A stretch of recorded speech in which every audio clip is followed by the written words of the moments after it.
understand how much you know of astronomy already. What do you think astronomy is? When you hear the word astronomy, what do you think it is? If you can just type it out, or you can raise your hand, probably Kavya will unmute you guys to talk. What is astronomy to you?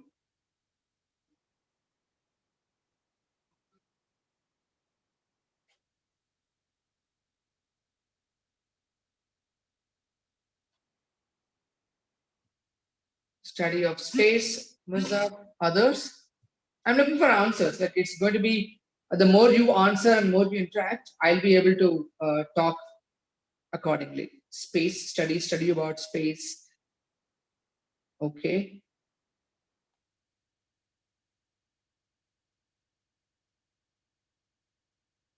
That's all. Study of stars and planets, Yatin says. Good. Study of space and the things that are related to space travels. Abhyukt. Okay, so based on most of you, what you guys are saying, it's study of space, and some of you have said planets and stars. So now planets in the solar system, moons of Saturn, Jupiter. Okay, so now thank you for those responses. I have a few more questions to ask. Okay, where do you learn about astronomy? Who has taught you? Some of you are saying it's about Saturn, Jupiter. So far, how have you learned about astronomy? Was it through school, or you have read any special books or watched videos? How do you learn about astronomy, at least so far? You read books through internet videos, okay? School, okay? So I think you've teachers. So you have learned basically from school. So YouTube, to news and videos. Oh, it's interesting to know that you read news. Okay, on learn through school from articles.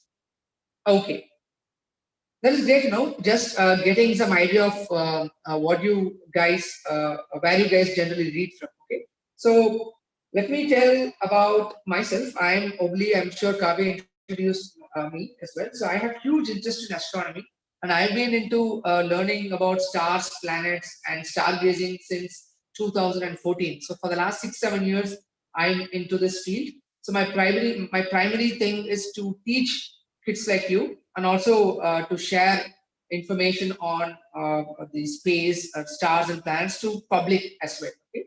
I also have interest in imaging those things in the sky, planets or stars. So I will share some of my pictures also in due course of the session. So now the session will go like this. I have a few things that I want to share with you. First, I will spend about 30 minutes till about 7:30 or 7:35 to talk about those things that I want to share. And from there, I'll let you guys ask questions to me from 7:35 onwards till about 8 o'clock. So you have about 20 to 25 minutes to ask me questions. It could be general astronomy questions or questions on what I teach you today. Okay. So till 8, about 8:15. So we'll wind up by 8:15 maximum. Okay. Thank you. So with that, let me share my screen. Just a minute.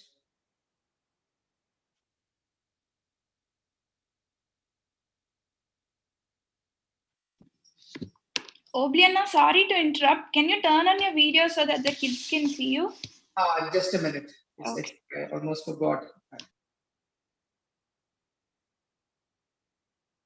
I didn't do that, right? Since I'm joining from,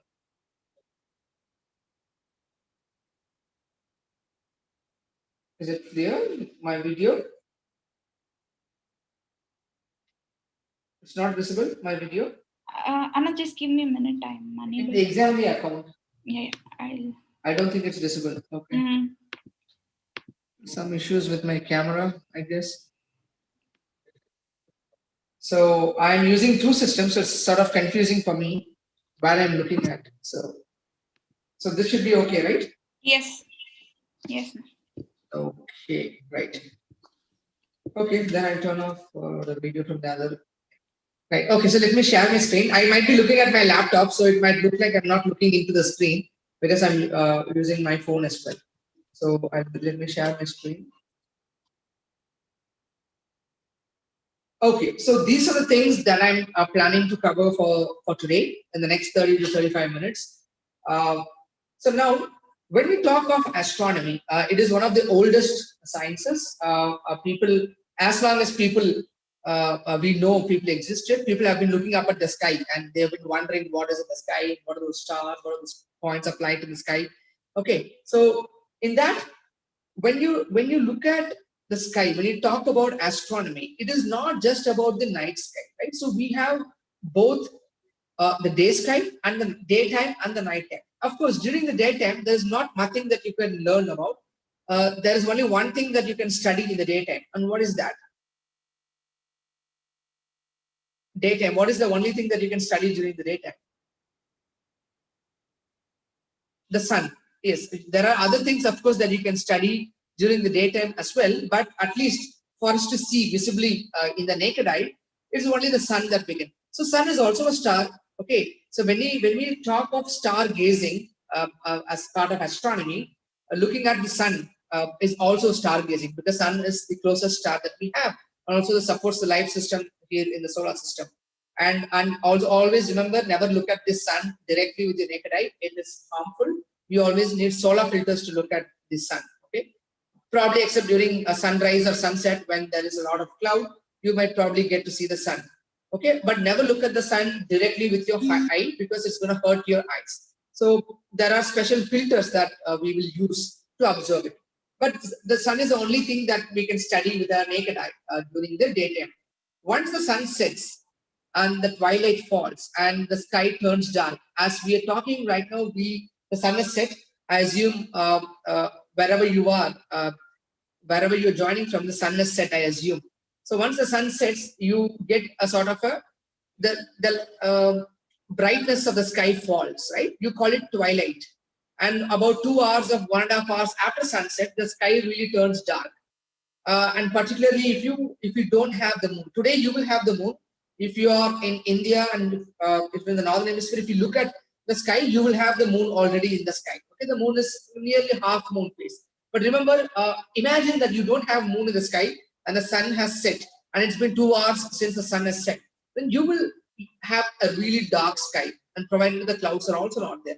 So again, so we have two parts of the day, the entire day that we observe the sky, daytime and nighttime. Okay, when we talk about astronomy, predominantly most of the time people refer to the nighttime. Okay, even today we will focus on the night sky, the day sky, sun. We may talk in maybe if you have questions on that, but I'm going to talk primarily at the night sky astronomy. Okay, so in that you have lots of things in the sky. When you look up at the sky, I'm sure how many of you have stargazed? How many of you have looked up at the sky at the stars? And how often you do that? I'm sure all of you have enjoyed stargazing at some point in time, correct? Okay, so I see a lot of you have observed the stars in the sky. So when you look at, imagine about 30,000 years ago, or imagine about 50,000 years ago, 50,000, okay? Of course, humans were still there, but the humans that we are today, the modern humans were not there, okay? And back then, when they looked up to the night sky, they looked at the same set of stars that we see today, but they did not know that those were stars. They had no idea what were those things in the sky. They did not understand planets. They did not understand stars.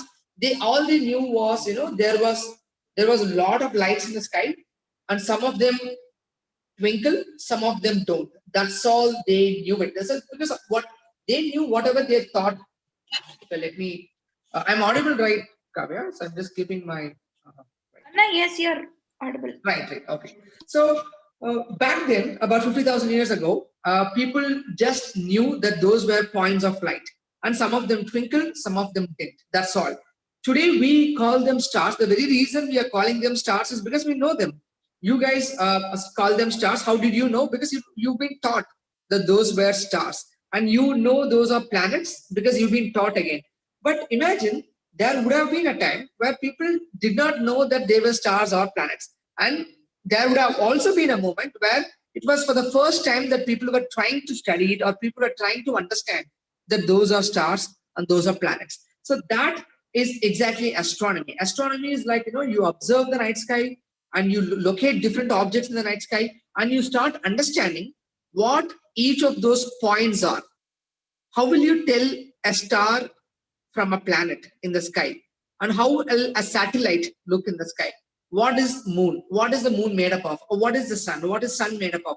How do you know which of those lights in the sky are planets? In our solar system, we have 8 planets, right? 8 planets. And 5 of them would be visible in the naked eye, through naked eye in the sky. 5 planets you can see with the naked eye. You don't need any special devices like telescopes or binoculars. So back then, people, when you look up at the night sky, when the sky is dark, you'll see hundreds of light. You'll see 500 lights, 200, thousands of lights you'll see in the night. But how will you know out of those hundreds of light, which 5 are the planets, or which one is a planet and which is not a planet? How did they know? So astronomy begins there. So when you, the topic for the day is starting your journey into astronomy. It begins by understanding what is there in the night sky. Okay, that is the first step. And when I say night sky, it includes planets, stars, satellites, comets, asteroids. So whatever, moon, sun, all these things, we should be able to tell which is what. That is our first step. Well, I'll answer those. One of the participants is asking, how do we differentiate between planets and stars? I'll tell how to differentiate each of them. Okay, but I'm just saying that is the first step. Okay? Once we know that, the second step comes. What are those? When I say something is a star, what is a star? What is a star made up of? How do stars form? How do stars die? How many different types of stars are there? And can we tell what type of a star is it just by looking at it? So once you know that something is a star, then you have all the other questions that follow. Like, what is a star? And like the questions are there. Then the second thing, which is true for all the other things. Once you identify something is a planet, then all the other questions will come. What is a planet? What is a planet made up of? How big is the planet?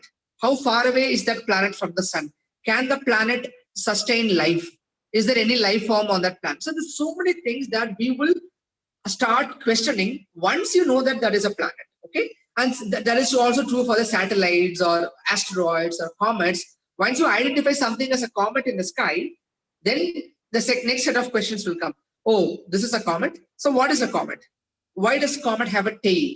And what is the comet made up of? And how often can we see a comet? What does comet tell about the solar system? And things like that. So these are the 2 layers that you will have to start learning. And if you're new to astronomy, if you're new to this entire field, like I told you, the very first step will be, don't break too much of your head into studying about a star in detail. Okay, you understand the basics of a star, but more importantly, try to spot it in the sky. What star is that, and what planet, which of it is a planet? That will give you an overall understanding of the night sky. Okay, so that is one. So now we'll get into the topic. Now coming to the question, how will you differentiate between different objects in the sky? For that, you will have to understand what are the things first you can see in the sky. Okay, can you list me whatever you can see in the sky? Can you guys tell me what are the things that one can observe in the night sky?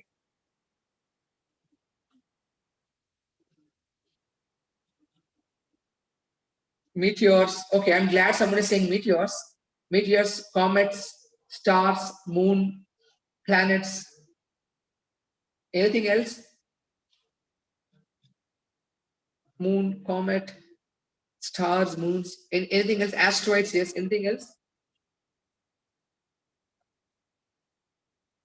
There are a few more things that you can observe in the night sky. Yes, asteroids, nebula. Yes, good. Abhyuk has said nebula. We'll come to what is a nebula. Yes, nebula is something that you can observe in the shooting star. Okay, which is also called as a meteor. Good. Mars is planet. Yes, planets we can see. Anything else? Supernova. Yes, supernova we can see in the night sky.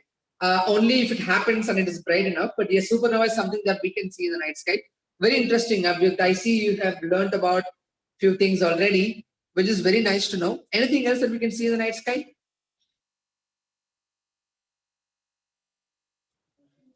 There are few more things that I'm expecting you to answer. There's one thing that you guys have missed. Okay, Milky Way galaxy, very good. Milky Way galaxy is something that we can observe. That is a very interesting question because we are part of Milky Way galaxy, but still we can see Milky Way galaxy. Good. ISS, International Space Station, very good. Satellites. There's one more that I'm looking at. Of course, there are a lot of other things that we can see as well, but there's one important thing that you guys have missed that we can see as well. Kuiper belt, not directly with our naked eye. Look, Kuiper belt, there are few objects in the Kuiper belt we can see.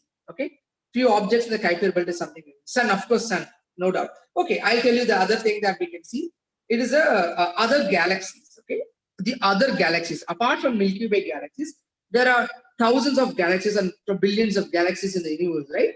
You can see a few of them, and some of them are bright enough that you can see it with the naked eye. For example, Andromeda Galaxy. I'll tell you. And how many of you have heard of Andromeda Galaxy? I'm sure some of you have.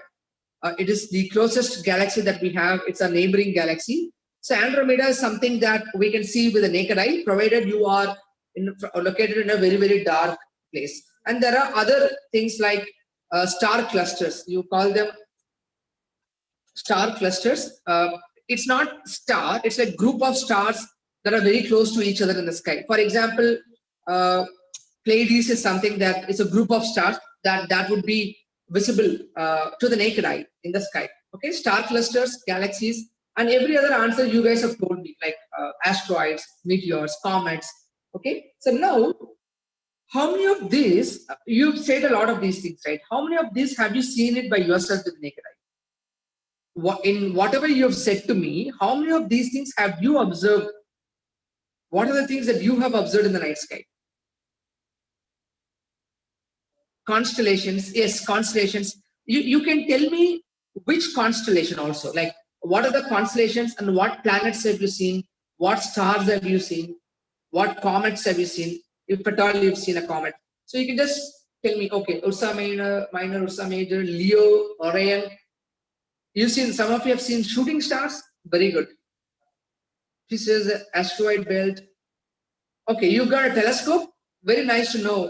Anamla, you've got telescope, shooting stars, Mars, Orion belt. Okay, so I'm glad that you already have seen things in the night sky. Now let us get into the first part of it. One is how to differentiate between a star and a planet. One of the key differences in observing the star and a planet is the twinkling effects. I'm sure most of you know it, that stars exhibit the effect of twinkle, but planets do not.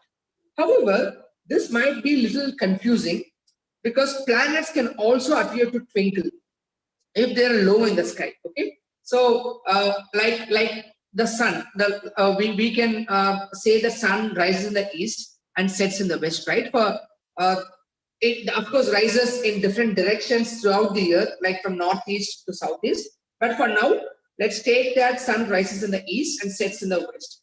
Just like the sun, every other star or planet or whatever you observe will appear to rise from the eastern direction and set in the western direction. It is because of the way the earth spins.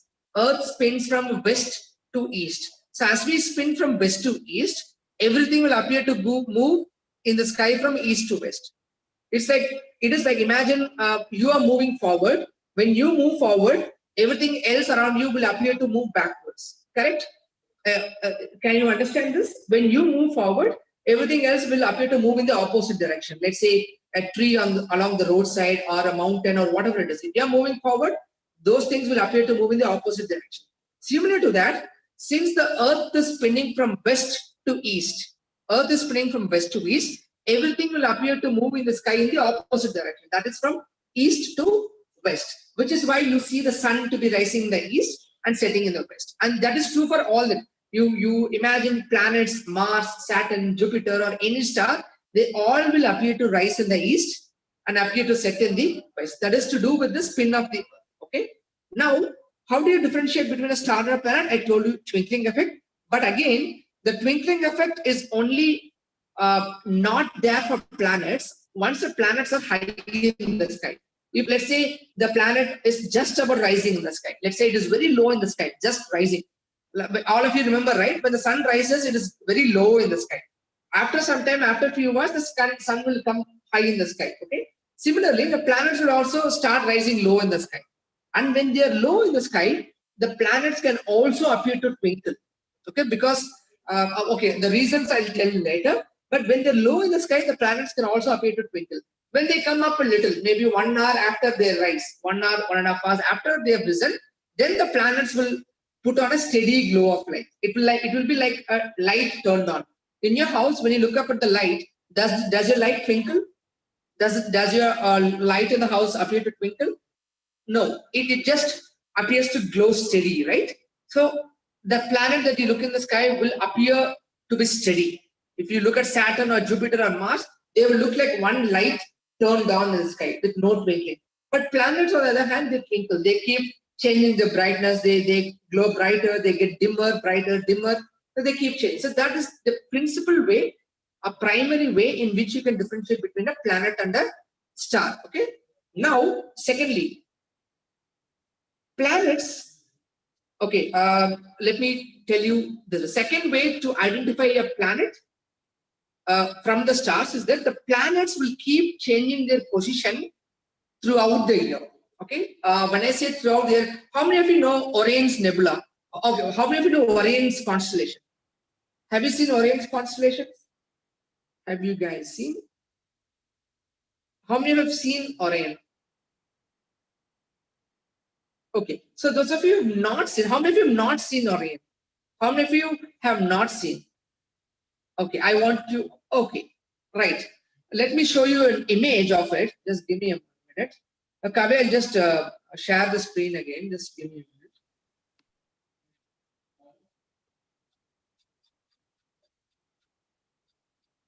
Just give me a minute, guys. Okay.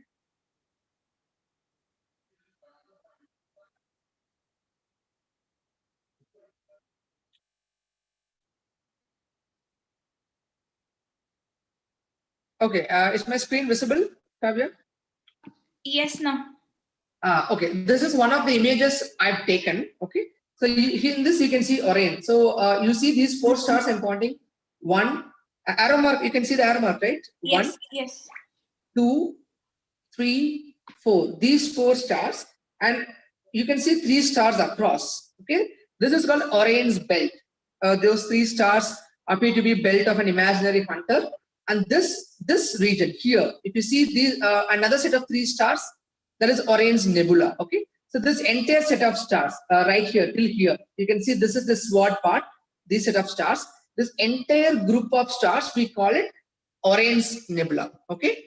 So now this is called a constellation. So not Orion's Nebula, it's called an Orion constellation. Constellations are nothing but a group of stars that we imagine to give appear to give a shape to it. In reality, it is not a hunter, okay? But we group those stars together and give an imaginary shape to it. We call it constellations. There are several constellations, okay? And this is one of those very famous constellations which you can see even today in the sky. If from wherever you are, if the skies are clear, after this talk, you can go up and look in the sky. You will find a very similar pattern in the sky today. It will be almost overhead. When the session is over, you can observe them. So now, when I see planets keep changing their position, let's say this is the Orion's Nebula, or Orion's constellation, right? Let us say I observe this Orion constellation next year. Okay, next year I'm seeing the Orion constellation at the same time. So, do you think the shape of the constellation would have changed next year? Do you think the shape of this constellation changes next year? Nope, right? It doesn't. For 2 years from now, 10 years from now. So the shape of these constellations are not going to change. Of course, they will change given thousands of years. Let's say 50,000 years from now or 100,000 years from now, the positions would have changed. But for small time scales, let's say 10 years, 100 years, 1,000 years, they're not going to change much. So from our point of view, year on year, 2021, 2022, 2031, these stars are going to appear in the same shape. but planets will keep changing their positions throughout the year. So let me give you another example. Let's say this is beetle. Okay, this is Sirius. Okay, this star you see in the screen, Comet's clear, right? This star is the brightest star in the sky. Okay, this star, some of you may have heard of this star. It's called Sirius. Sirius is the brightest star that we can see in the night sky. And this is the Sirius star. You can see here, right? You can see it is brighter than the rest of the stars. Even in this image, you see this star is brighter than the rest of the stars. And this star is Sirius, and this is Orion. Right? Imagine there is a gap between them. Let's say the space between these two, the Orion constellation and Sirius, let's say it's about 5 centimeters on the screen. Let's say this is 5 centimeters on the screen, it's 5 centimeters. Now next year I take the image. Next year I take the image and I measure the distance between, I take a very similar image and I measure the distance between Sirius and Orion. How much will it be? Will it be 5 or more or less? Will it be 5 or more or less? It will be 5. 2 years from now, 10 years from now, it is not going to change because the stars are fixed in the sky. At least for the next few thousand years. The stars are fixed. So once you spot Orion, you can always easily spot Sirius. It is going to be next to it. But planets are not like that. Planets will keep changing their position throughout the year. Let's say, you can see my arrow, right? Let's say there is a planet Jupiter here. And the planet Jupiter is not in the picture here, but let's say a planet Jupiter is here. Okay, let me see if I can show an image of planet Jupiter somewhere. Let me show you. Okay, so you can see this image, right? Again, this is an image that I took from Ladakh, and this is our Milky Way. Okay, here you can see this dot. Can you see this dot I'm pointing? This yes, yes. That point is Saturn. That is planet Saturn. And this point here, you see a brighter point here, and that is Jupiter. So this point is Saturn, and this is Jupiter. And this is the Milky Way galaxy. Okay. Now, let us say these two planets, Saturn and Jupiter. Let us say I measure the distance between Saturn and Jupiter here. So let's say it measures about 5 centimeters. Okay. Now, I measure the distance between Saturn and Jupiter after 2 months. Will it be the same or different? Saturn and Jupiter. I measure it after 2 months. Different. It will be different. Why will they be different? Yes, very good. Abhyut, you got it correct. You recently had this great conjunction where they were very close to each other, but today they are not as close as they were on December 21st. But the question is, why are the planets not in the same position? Why are they changing their positions continuously in the sky, unlike the stars? Why are they doing that? Can you guys tell why the distance between Saturn and Jupiter is changing through the year? Very good. Okay. Planets orbit the sun. And as they orbit the sun, their position will change in the sky, right? And different planets move at different speeds. Okay. Saturn moves slower than Jupiter. Mars moves faster than Jupiter. So there are some planets whose position will change very quickly in the sky.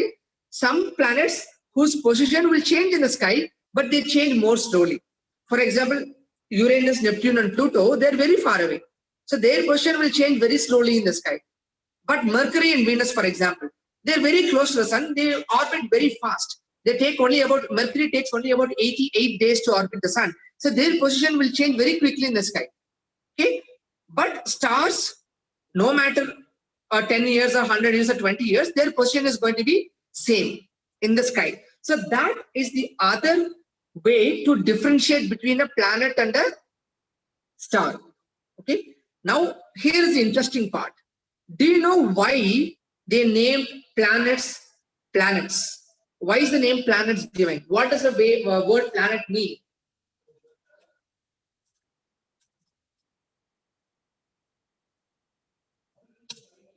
The word planet means wanderers.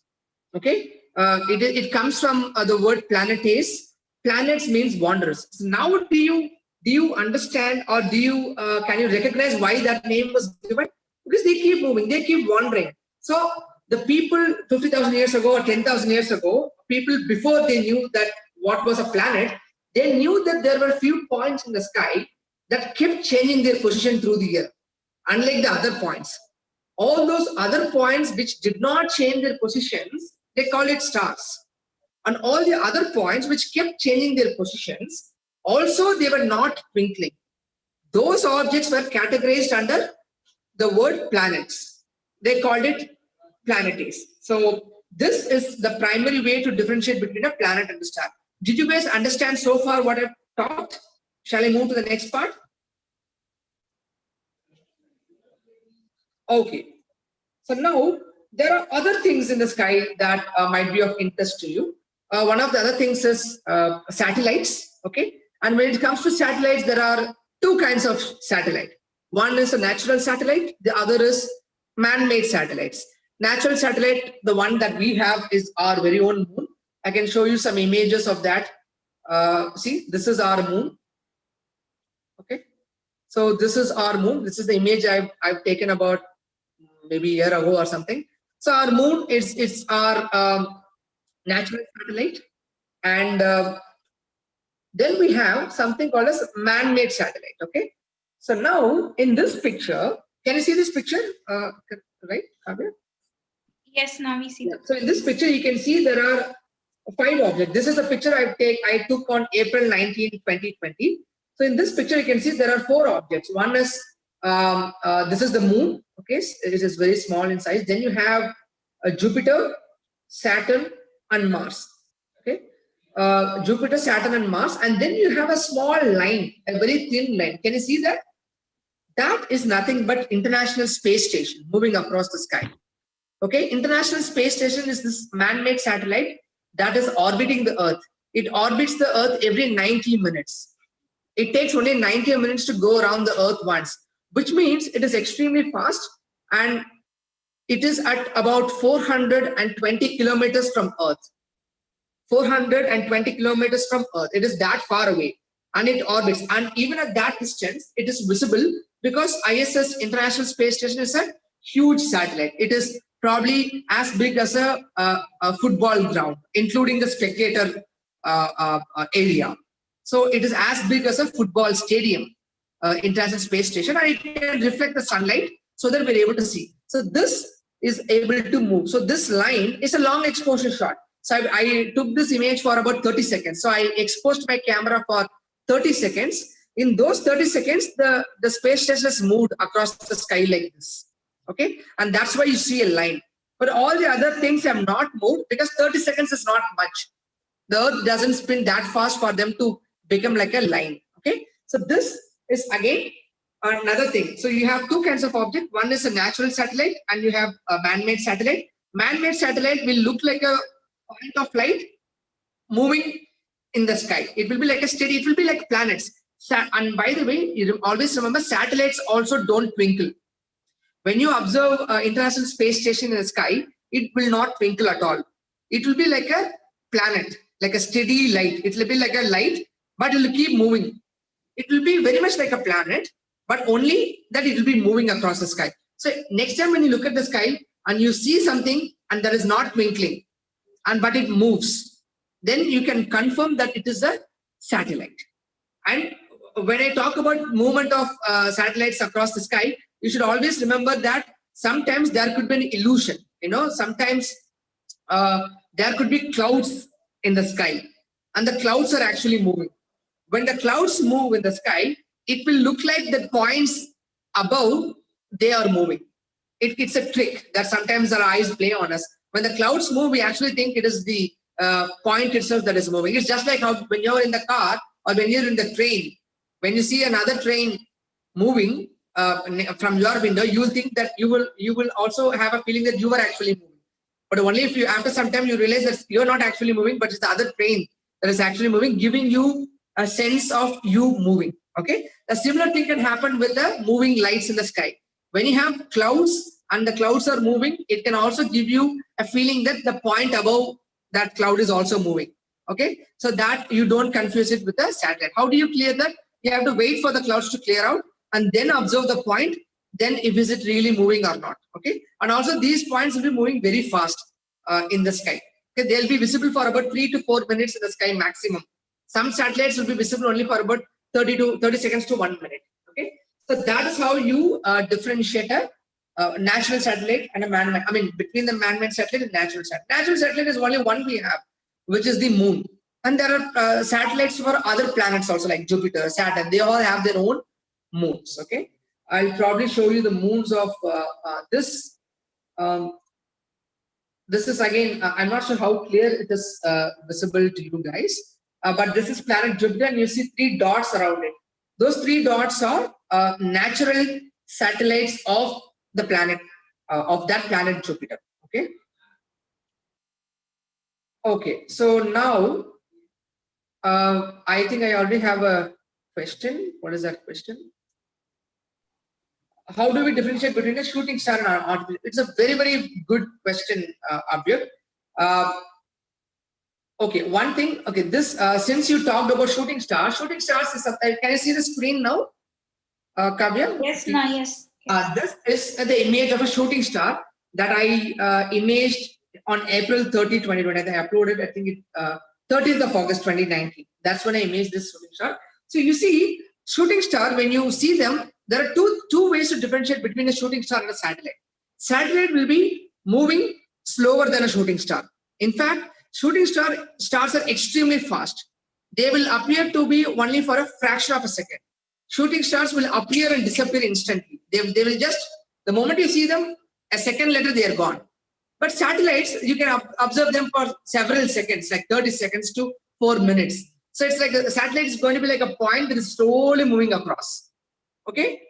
Shooting star is nothing but a small piece of rock burning up in the sky. So it is going to be like, when the shooting star appears, it's going to appear less brighter and increase its brightness and then drop its brightness. As you can see in this image, you see there is one line. Okay? But do you see, can you see the brightness is not the same throughout the line? Can you see the brightness is not same throughout the line? It increased, then there is a drop in the brightness here, then it increases. So that is actually something burning in the sky. So there will be difference in the way they burn. Satellite is going to be steady light. It is going to be like one steady light, like I showed you in the other thing. I'll probably show you another image that I uploaded of the satellite much earlier. I don't know if it's there. Let's see. Just give me a minute. I'm just looking for it.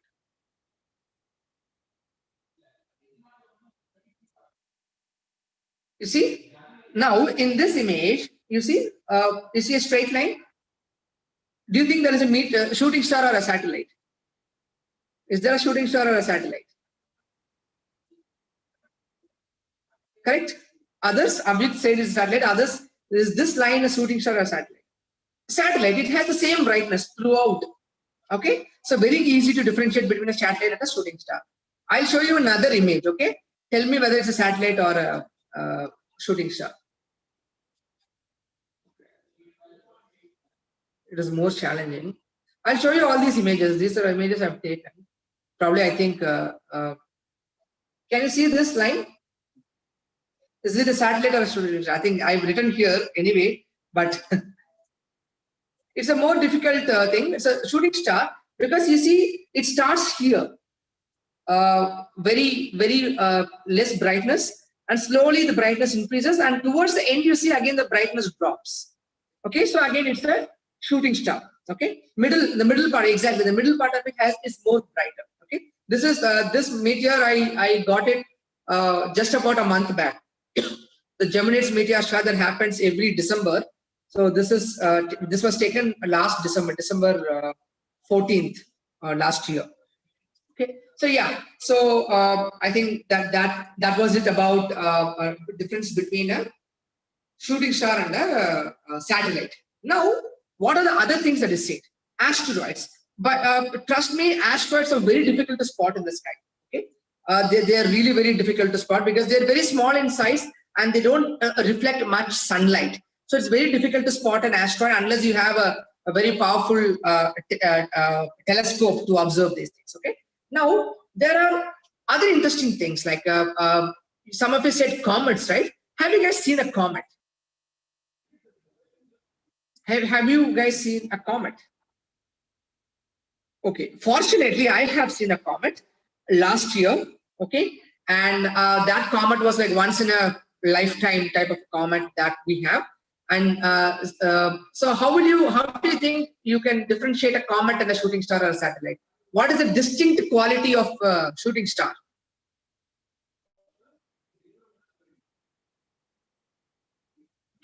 Abhi, there should be a shooting star. If it moved very quickly in the sky, it should be shooting star.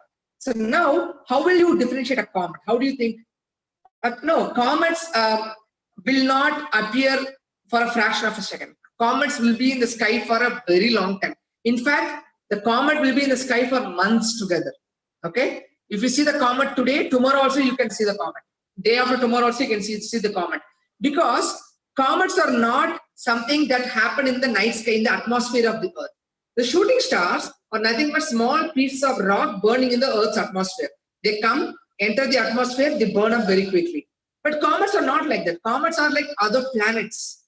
The comets are like other planets in the sense that the comets also orbit the sun, okay, at long distances. So just like how planets are going to be, if I observe Mars tonight, tomorrow also I can see Mars, right?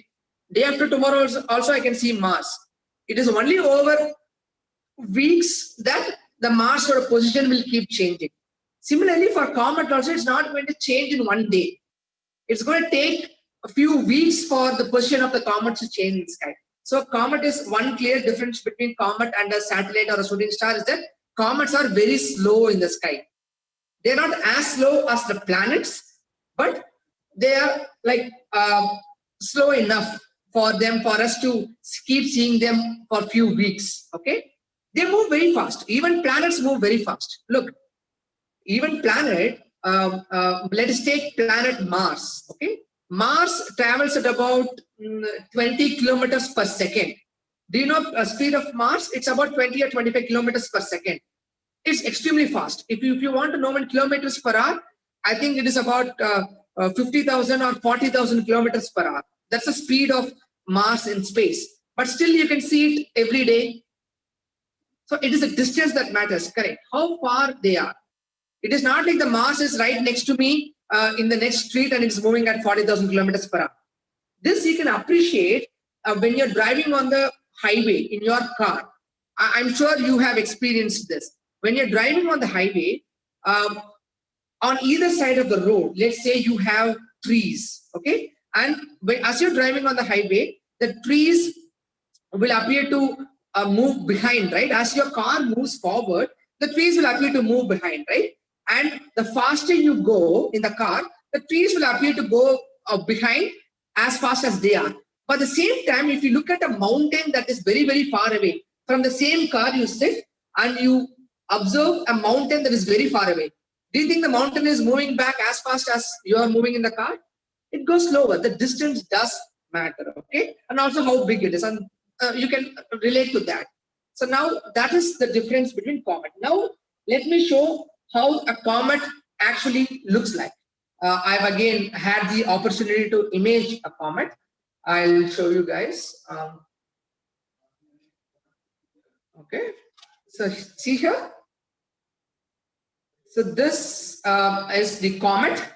This is Comet Neowise. Do you see this bright spot here? And a small tail, phased out tail.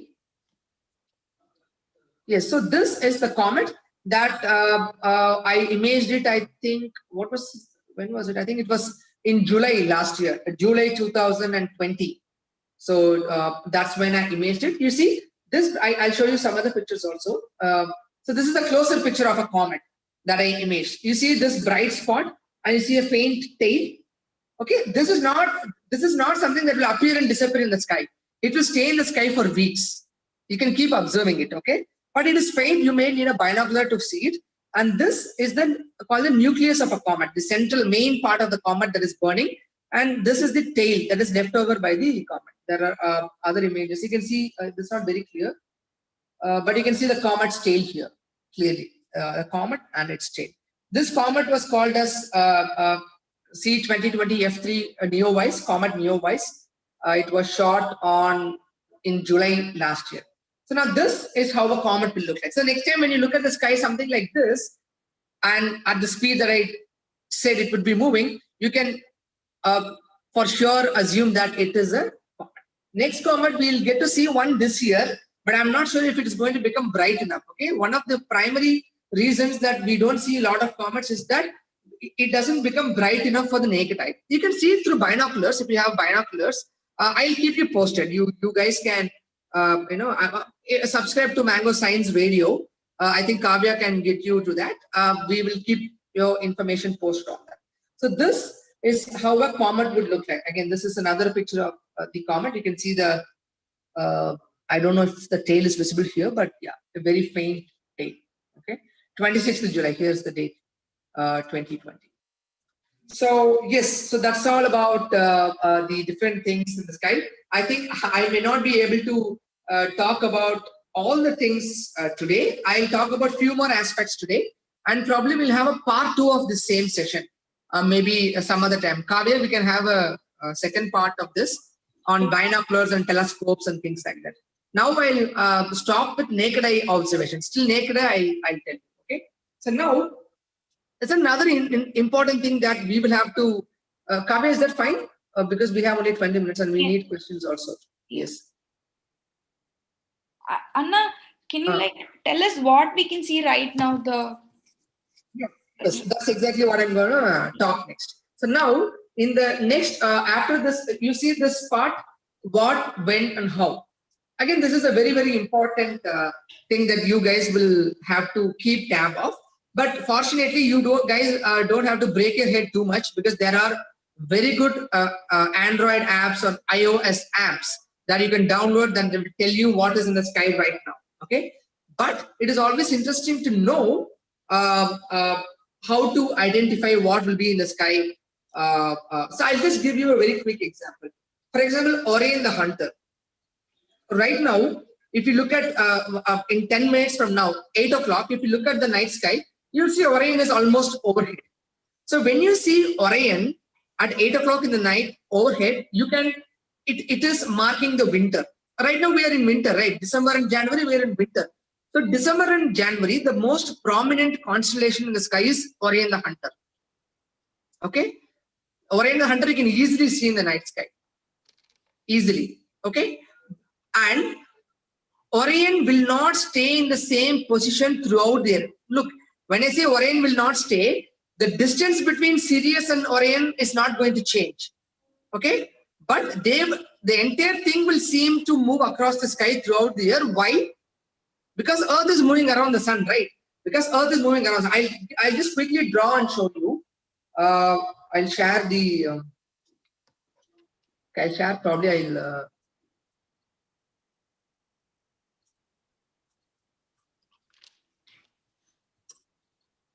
Let me see if I can find an image. Okay, so this is a easier image to. Can you guys see?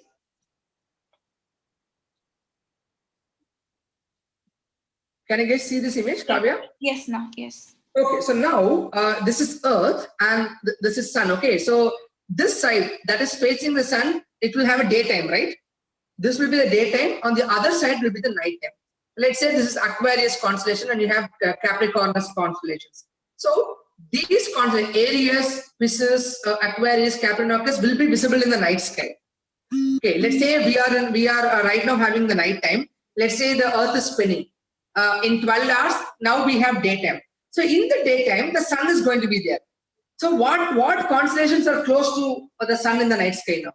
Leo, Cancer, Virgo, Libra, all these constellations you cannot see if the Earth is here. Why you cannot see these constellations if the Earth is here? Can any of you tell?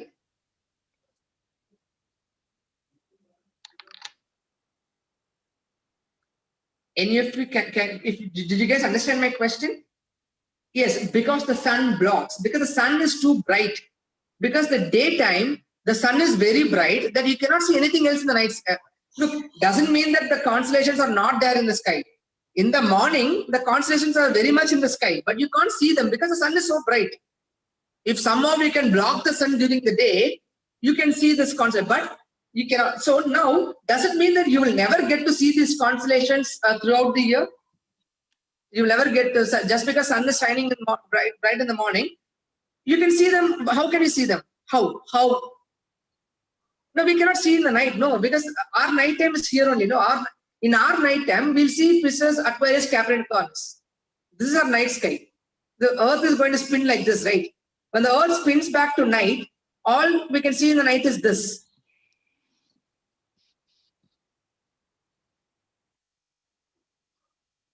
After rotation, we can see, okay, that is very interesting. When the Earth revolves, that is right. So the Earth is not going to stay in the same position throughout the year, right? The Earth is going to move around. In 6 months, from here to this position, it's going to take 6 months, right? When the Earth is here, now what will happen? These Pisces, Aquarius, Capricorns will become our day sky. These constellations will become our night sky in 6 months. Do you guys understand? When the Earth changes position from here to here, this will become our night sky constellations.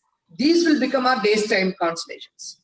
Okay? So that is how throughout the year, depending on where Earth is around the sun, we will get to see different constellations. Okay? So when, let's say, where is the Orion constellation? It's not here.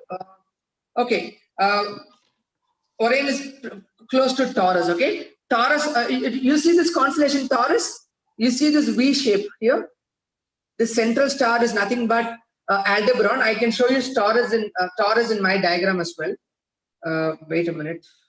I can show Taurus. One of the images that I've taken.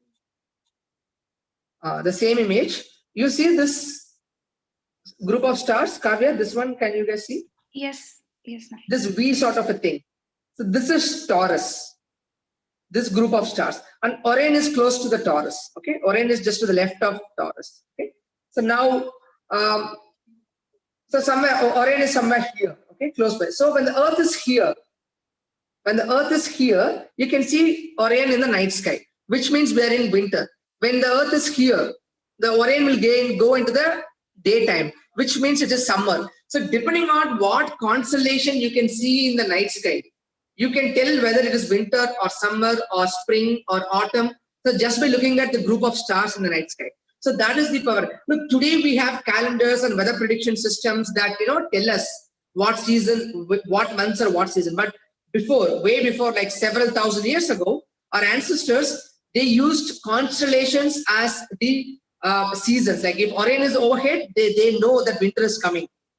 Okay, they know winter is coming if Orion is getting higher and higher in the sky. So that gave an understanding of what season it is. Okay, and also, for example, there are a few constellations that you cannot see in the month of January. For example, Sagittarius, Sagittarius and Scorpius. These two constellations, you cannot see them in the winter time at all. You can only see them in the summertime. For example, if you look at the sky tonight, after this session, if you go and look at this night, you observe the entire night till early morning. You observe. You will never get to see Sagittarius or Scorpius this month because they're too close to the sun in the morning. So you will never be able to see. For us to see Scorpius or Sagittarius, we have to wait for a few more months. From March or April, you will start seeing these constellations to be more prominent. Okay. So now the reason I'm talking about this particular thing is to tell what to observe in what month of the year. That also you have to, of course, you don't have to break your head, but this is for you to understand what is going on, why things change in the sky throughout the year. Okay. But there are apps like, for example, Star Walk 2, Sky Safari, and there are, I think, Solar Walk. There are some beautiful apps that can work on the phone. Some of the apps can work on the laptop as well. For example, Stellarium app. These apps can tell you exactly what is in the sky right now. Like you can download it on your phone and you can point it. It will tell you what is in the sky at that time. So it's very, very powerful tools you have. After this session, you can see Orion. Orion is the best constellation you can see. Okay, Orion you can see, and then you can see Canis Major. Two constellations you can see predominantly. Canis Major, which is the Sirius is a star that is part of Canis Major, and very close to that you have Orion constellation, and then you have Taurus. Taurus, what is it? Orion, and you can see Gemini also, Gemini constellation. You can see Cassiopeia. There are many constellations you can see, but the most okay. I'll just give you the list of apps.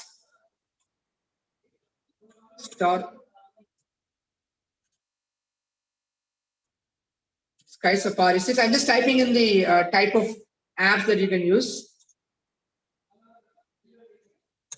Star Walk 2, Sky Safari 6, Stellarium. These are some of the apps that you can download. They are free. Abhi, I will answer your question on the comets and asteroids, don't worry. But let me just complete this so that it will take a lot of time.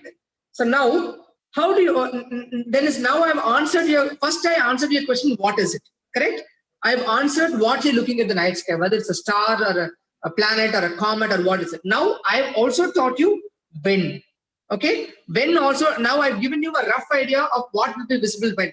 Now I've only given you the idea of stars. The same logic you can apply for the planets also. Okay, how will you decide whether the planet is visible or not? Whether the planet's in the side of the sun or the planet is in the sun on opposite side of the sun. Let's say the planet is here somewhere close to Capricornus. Let's say the comet is, let's say the planet is close to Aquarius. If a planet is close to Aquarius, will we be able to see it or not?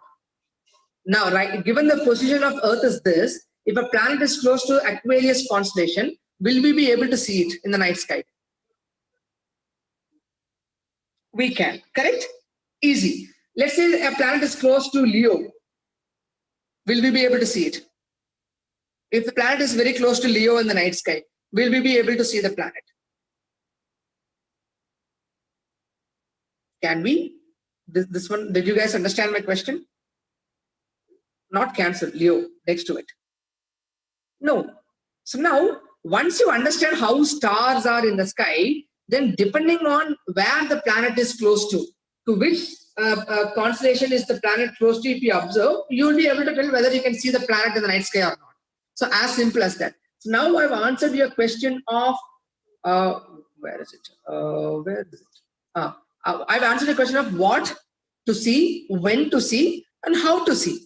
Now, how to see is an entirely different question altogether. Of course, there are certain things that you can observe with the naked eye, okay, on how to see. But there are certain things that will not be visible to your naked eye. There are certain things that you can see only if you observe through a binocular or a telescope. Okay, that probably I will talk about what you can see through binoculars and telescopes in the next session. But right now, I'm going to talk about what are the things that you can see with the naked eye. Meaning, you don't need a binocular or a telescope for you to observe these things. Okay, I'm going to list down. You can note down probably. One is, of course, planet. You can see planet. You can see 5 planets without. Okay, I can type it out. So you can see 5 planets. Sorry, I just changed that. You can see 5 planets through naked eye. I'm typing down those planets. Jupiter, and you have Mars. You have Mercury. You have Venus.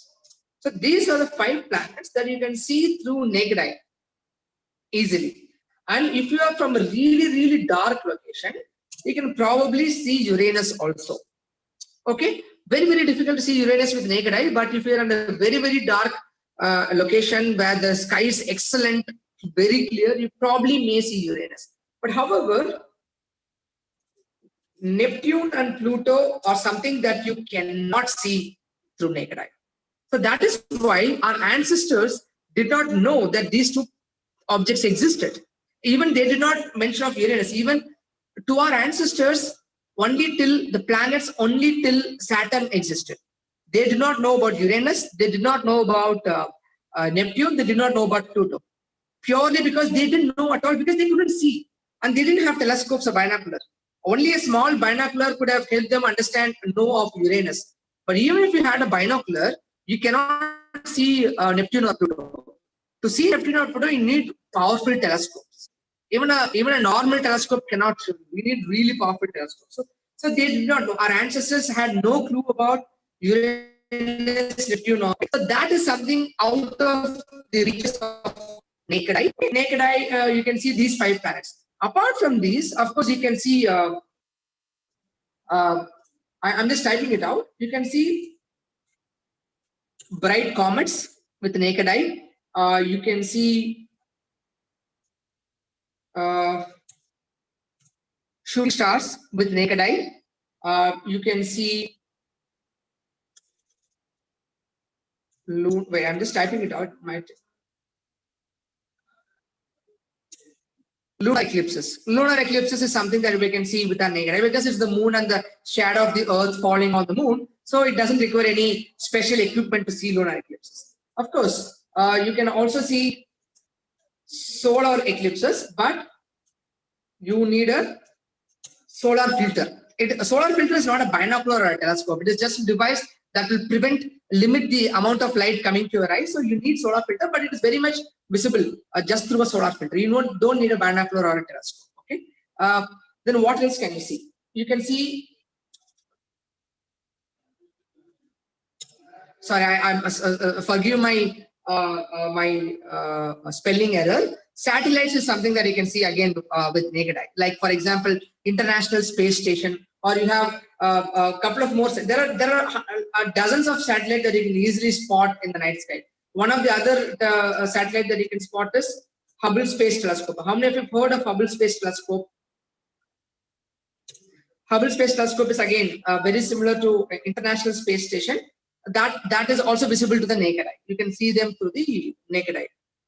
Okay, and then what else can you see through naked eye? Yes, these are largely the things that you can see with the naked eye. Of course, there's an important thing that I forgot to tell. Thousands of stars. Okay, this is the most interesting part.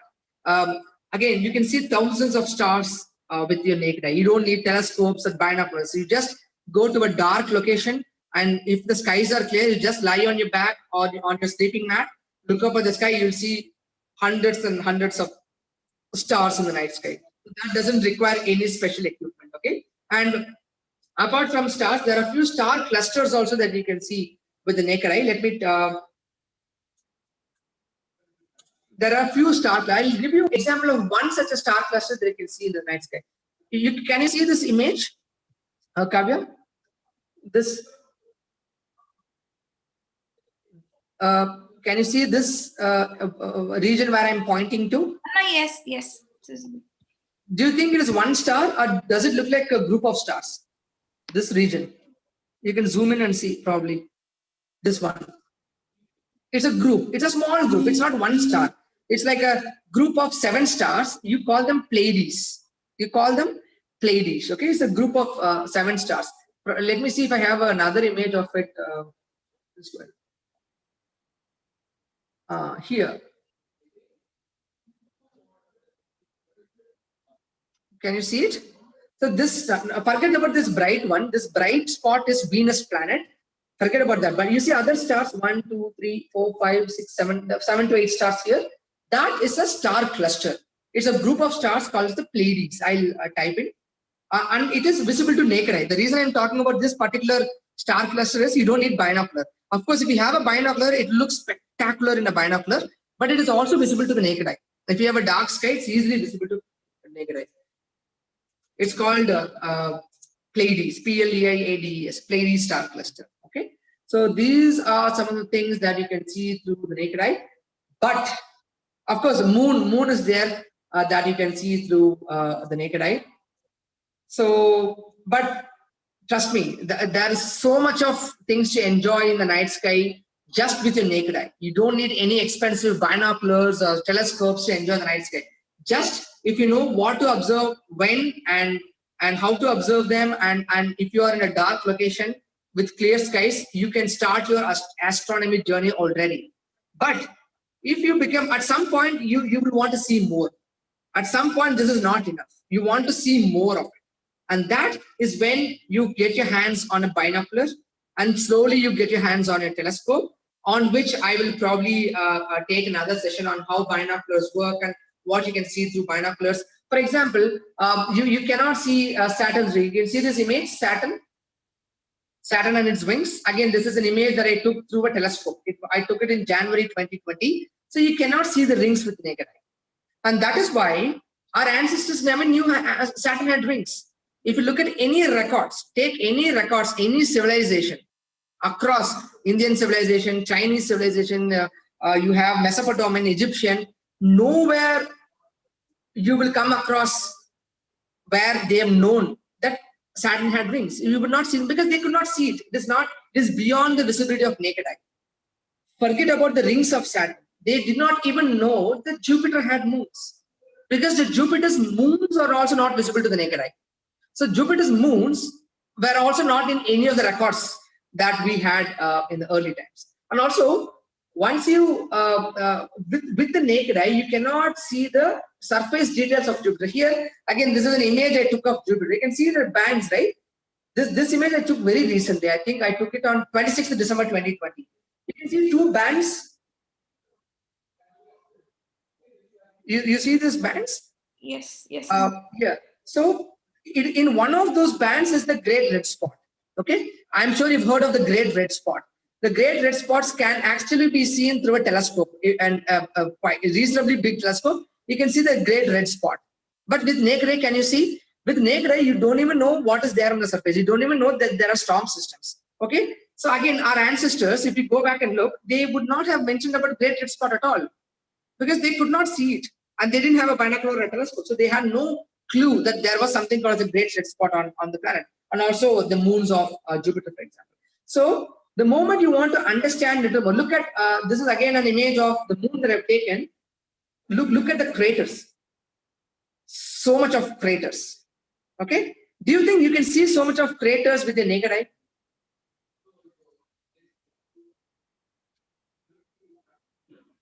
Do you think these craters you can observe through the naked eye?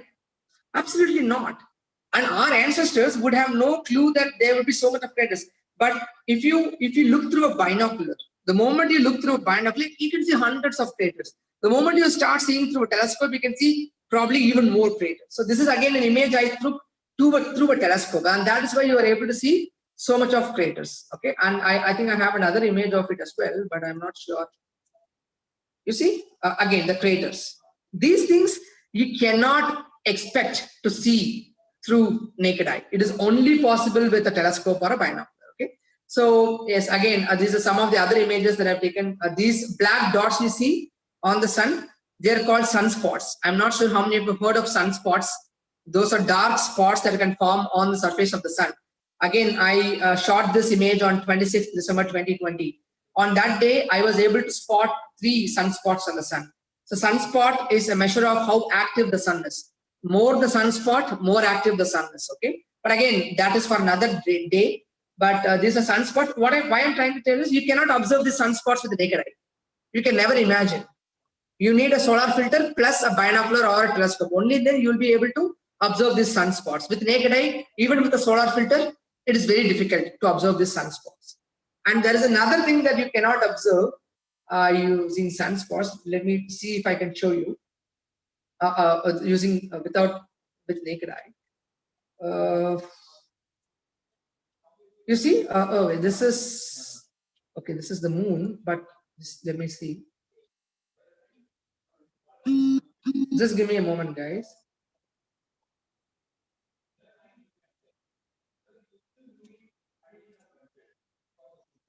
Because this is not a very good image, but this is the image of a Venus. This image of Venus has been overexposed. But the interesting thing is this: is it a full circular shape? This Venus image of it, is it a full circle that you see on the screen? Venus. No. This image of Venus clearly told that Venus had phases. Just like how we have full moon, half moon, we also have full Venus, half Venus, crescent Venus, depending on where it is around the sun.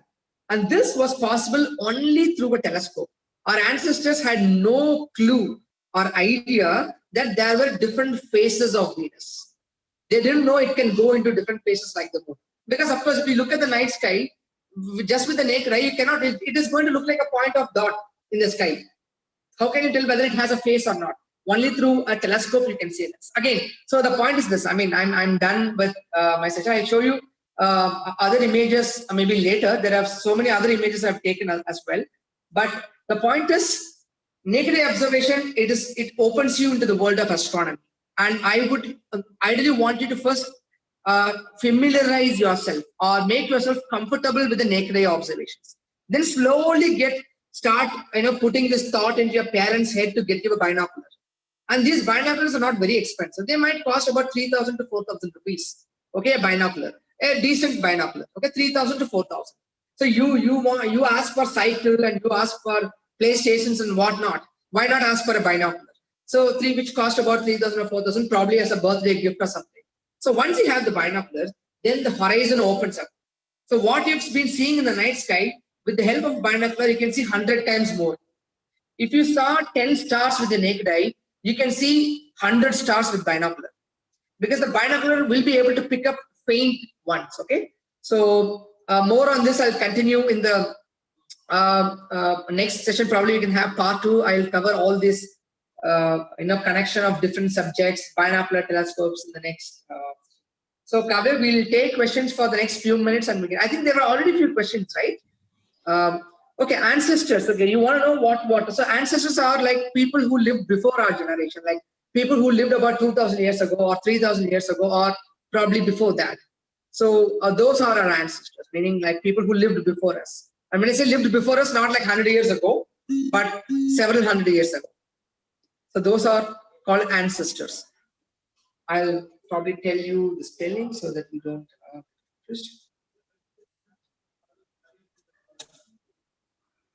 yes, now I can take few questions, and do not worry if I don't answer your question today. Anyway, we'll catch up in 2 weeks, and I hope all of you will join me again. I hope you are interested in this. In 2 weeks or 3 weeks from now, we'll have another session also. Don't worry. But I'll answer a few questions for now. Okay. Okay. Kavya, I think there are already a few questions that have been posted there. Can you read them out? If you Yeah. Anna, so someone wants to know what is a great red spot. What is? Great red spot. Great red spot is a very big storm system on a Jupiter planet. I can show you here.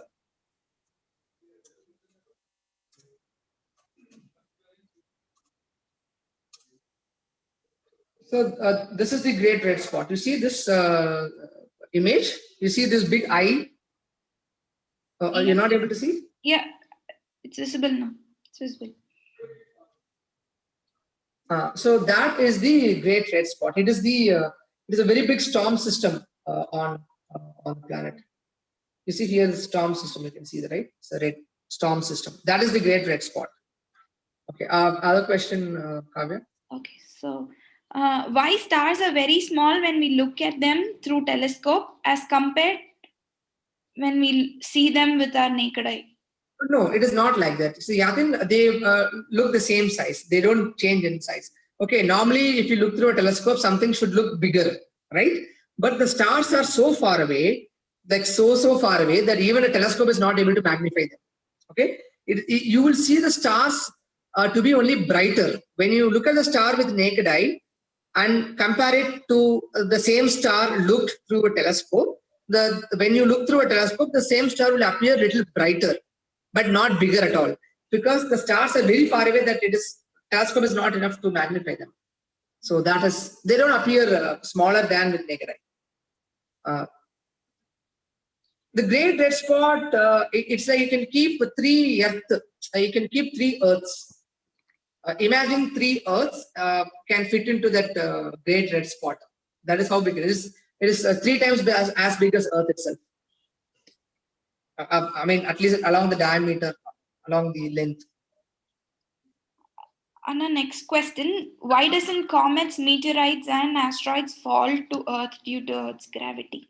They all keep moving. No, if let's take for example Moon. Why doesn't Moon fall to the Earth? I think Abhyukt asked this question, right? Why do you think Moon is not falling to the Earth? Moon can also. Earth has gravity. Earth can pull Moon towards itself and make it crash land on Earth. Why isn't it happening?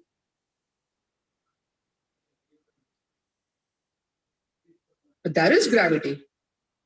That is why moon is orbiting us, right? If there was no gravity, why should the moon stick around with the earth? The moon would have just flown away. The moon would like happily fly away from earth. The very reason the moon is sticking to earth is because of earth's gravity. Okay? It is not falling despite earth having gravity because it is moving around the earth. It is moving at very fast, very high speeds. That is the very same reason why International Space Station is not falling to the earth. International Space Station does not fall because it's orbiting the earth at very high speeds. Same reasons comets, asteroids, they're all orbiting the sun. They have not stopped. If they stopped moving, they will crash into somebody. Let's say a comet comes and it comes very close to earth and it suddenly stopped moving. The comet will crash to earth. Since they are all moving at very high speeds, the gravity is not enough to pull them and make them crash onto them. That's all. Did you understand? You can compare it to International Space Station and the moon.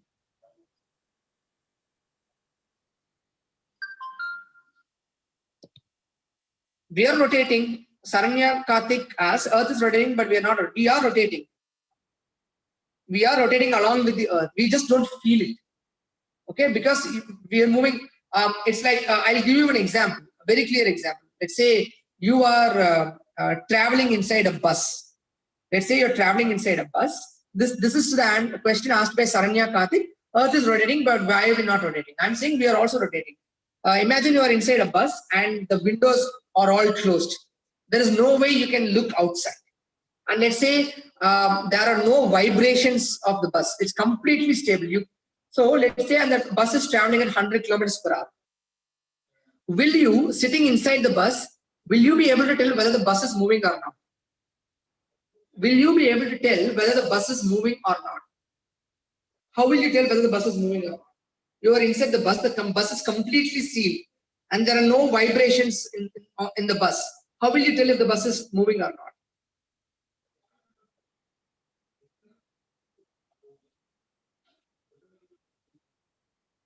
So when can you know what is the only way to tell whether the bus is moving or not in such a situation?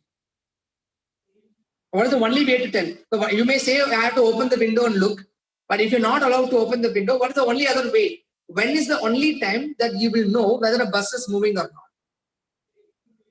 When the bus changes the speed. Okay? Only when the bus changes its speed. Let's say the bus is moving at 100 kilometers per hour and suddenly the bus brakes. Then you will move forward, right? Let's say the bus is not moving and suddenly the driver starts the bus. You will move back. Have you experienced this inside a car? When the brakes are applied suddenly, when the car starts suddenly, you will feel a force. Okay? Only when there is a change in the speed, you will come to know that the bus has actually been moving or not moving. Okay? Which is similar to what is happening with the Earth. The Earth is rotating. We are also rotating along with the Earth, so we don't feel the rotation. Let's say tomorrow the Earth stops rotating. What will happen to us on the Earth? We'll be thrown forward. We'll just move along the surface of the Earth if the Earth suddenly stops rotating. So we are actually rotating. Just like how we are moving along with the bus, we are also rotating along with the Earth. Did you understand, Saranya Karthik, what I'm trying to say here?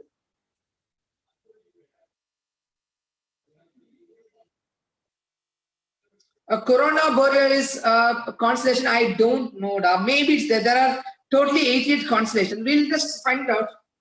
Corona Borealis. Corona Borealis is, I don't think that's a constellation. Is that a small constellation? Yeah, Northern Celestial. It is there. You see, it is there. There you go. That is your answer.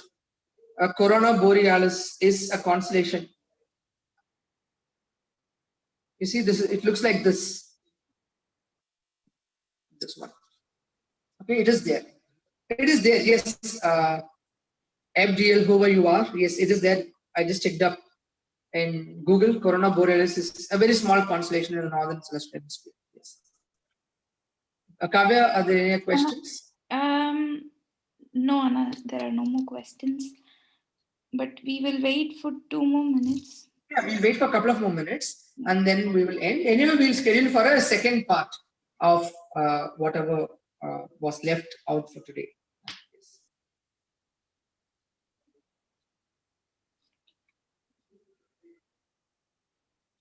Look, yeah, the size of the red spot is like, say, 3 Earths, twice the size of the Earth. So one thing I would like to say you guys is that the moment you start looking up, there's so many things for you to explore. You will get addicted to it, and it's a good addiction. Okay, so like I'm addicted to stargazing. I look up at the sky. For example, not just during the night time, even during the daytime. If you look up at the sky, this is sometimes you see on the image is the rainbow colors behind the clouds. Do not know if you guys have seen this phenomenon. This is called cloud iridescence. It's a beautiful to watch. This photo doesn't do justice to what I actually saw with my neck. Beautiful colors around the clouds, red, green, and orange. It happens because the sunlight refracts around the edges of the clouds. Sometimes it happens. So it is spectacular. So if you keep looking up, you'll get to see a lot of things in the sky. How to find a solar filter is fit for viewing a solar? It depends on the. There are two ways to identify a solar filter. One is who manufactures it. So, for example, if you want a solar filter, I can guide you where you can get from. And mostly the places that you go to, they will have some standard. No, I can tell you, Yathan. I have few solar filters myself. I can give it when the time is right. So there are different types of solar filters as well. You have Gadar sheets, and you have what is that? Thousand Oaks, some different materials. But I'll tell more about it later. If the star is falling, what is it called? No, the stars don't fall. Okay, the name shooting stars is for a meteor. And meteor. Remember, I showed you the images of meteors burning up in the sky. People mistook it for a shooting star. So way back, long back, our ancestors' time, people didn't know what it was. People didn't know that it was a small piece of rock burning in the sky. So they actually thought it would be a star falling from the sky. So hence the name shooting star. But it has nothing to do with stars at all. So the stars don't fall, by the way. The stars are just orbiting. They don't fall.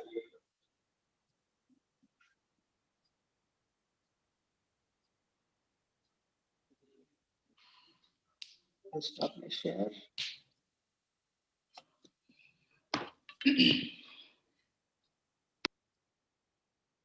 Okay.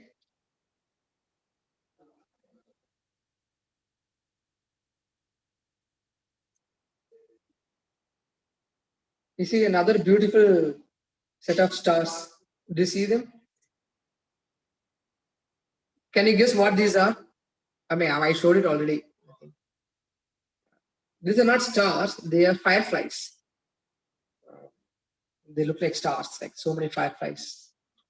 It was taken 2 years ago, I think. Okay, Kavya, I think if there are none, we can end the session, I think. Oh, okay.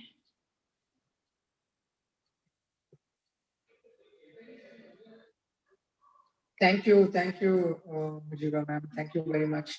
I hope you learned something new today. And I hope at the end of the session, you will look up at the sky. That's all I want, and look up what's up there. And be careful when you look up at the sky. Don't go to the terrace. If you want to go to the terrace, get the help of your parents. Always make sure you're in a very, very safe environment before you look up at the sky. Okay? So that is the most important thing for you guys to do.